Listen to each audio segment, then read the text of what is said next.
After you sign up account in Figma.com, for most of us just go with the free plan, click on the folder icon, create a new design. I assume you want to make YouTube thumbnail though, so just rename as thumbnail. I will use Figma desktop app in this video also. There's no Linux by the way, unfortunately. But browser and desktop app are basically the same. So hit F, which stands for frame, left click, boom, there's a square. Then change the size to fit 1280720, which is the size for YouTube thumbnail. You can create as many thumbnail as possible, literally infinity space horizontally and vertically.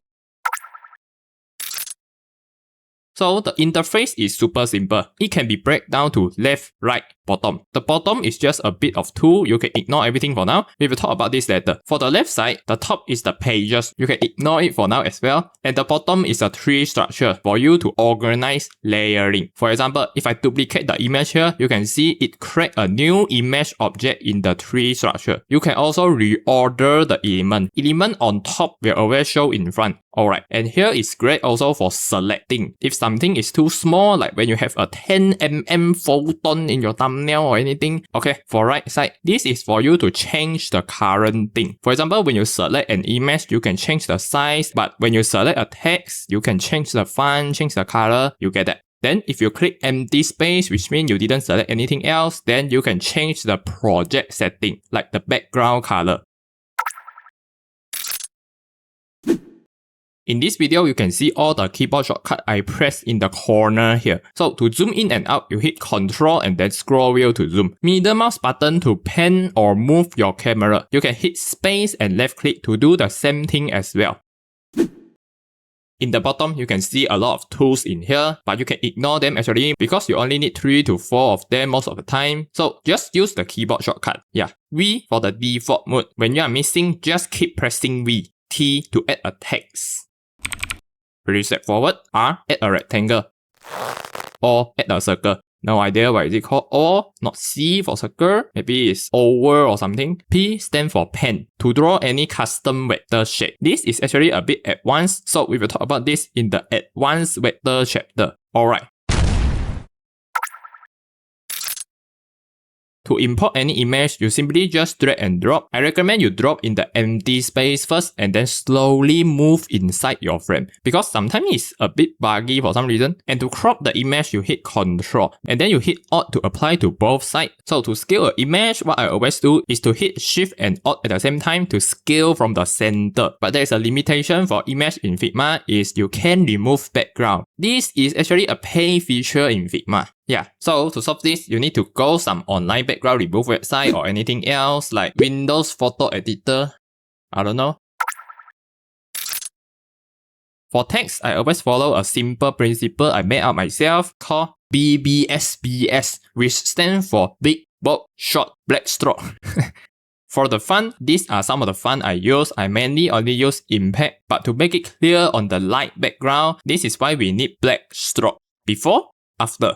To scale the font, this is the weirdest thing in Figma ever because it just doesn't fucking work. So there's two alternatives to scale text. First is to hit K to open scale tool. And then you can hit Shift Alt to scale normally. Just remember to hit V to go back to default mode. And the second approach is to click on the font size here and then hit Shift top and bottom to scale it up and down. But you need to make sure it is center aligned. It's just way more easier to work with.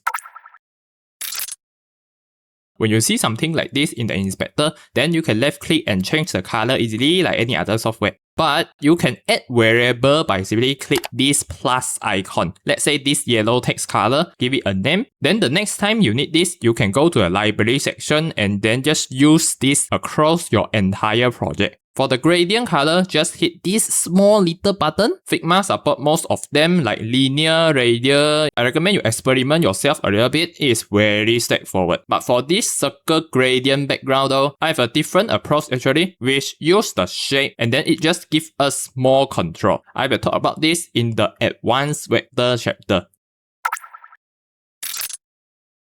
To add effect, just select the element and then there is an effect section here. Hit the plus icon and you can add multiple effects also at the same time. If you want to copy effect to other element, then you can click on this empty space, Ctrl plus C to copy, Ctrl plus V, paste. So two of the most common effects I use are drop shadow and layer blur. Layer blur in simple word is just blur. Yeah. Then hit this little button to change the properties like color, blur amount. I don't know how to explain what the blur amount does. When I increase, it looks like this. Alright, but I have a different approach to do drop shadow using shape also, which is the next chapter. When I say vector in this video sometimes, I just mean shape by the way. In this thumbnail, there is a black shadow behind the text. This shadow here is actually just a rectangle. But how to do that? First, you hit R to create a rectangle, position behind the text, change the color to black color, and decrease the opacity to 70%. You don't have to follow the exactly same value of course. We will change this later also. Then add a layer blur effect. Yeah, we blur the rectangle and then basically just keep adjusting the value and the opacity until it looks great. And you can do the same thing for circle. Scale it up, position at the back, add a layer blur, decrease opacity, boom, a white shadow. Or is it called glow sometimes? Not really sure about the name. You can also fake a gradient background with the same technique. And this is even better solution I think because you gain more control like if you want to reposition it, scaling, etc. And you can even double click to enter vector edit mode. And then you can change to any weird shape if you want. Stop. What the fuck is vector edit mode?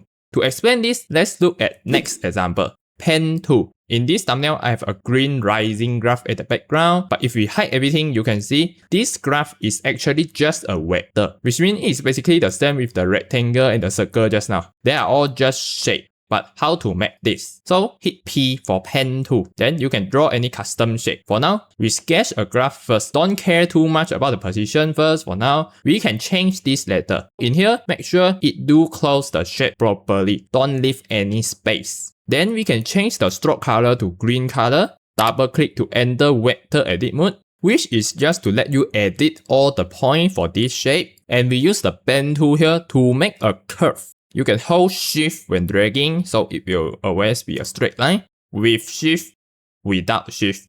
Change the fill color to the same color also. And with this color selected, go to gradient color and change the bottom color to make it darker. Decrease the opacity to 0. So this will look fade out like this. Then you can change the position and finally just scale it up and position it.